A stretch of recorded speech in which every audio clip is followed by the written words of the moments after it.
রাজা মশাই কি ভীষণ রাগী? ওরে বাবা, রাজা মশাই ভীষণ রাগী, জানলে দেবে ফাঁসি।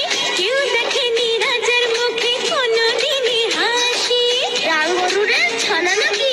কেমন করে রাজার কুমার বলবে ডেকে তাকে, রাজা মশাই ভালোবাসি আমি তোমার মেয়েকে। তাহলে তো ভীষণ বিপদ। এখন কি করে বলে যে আসল কথা, ভেবে ভেবে রাজকুমারের মনে ব্যথা। এক যে ছিল রাজার কুমার,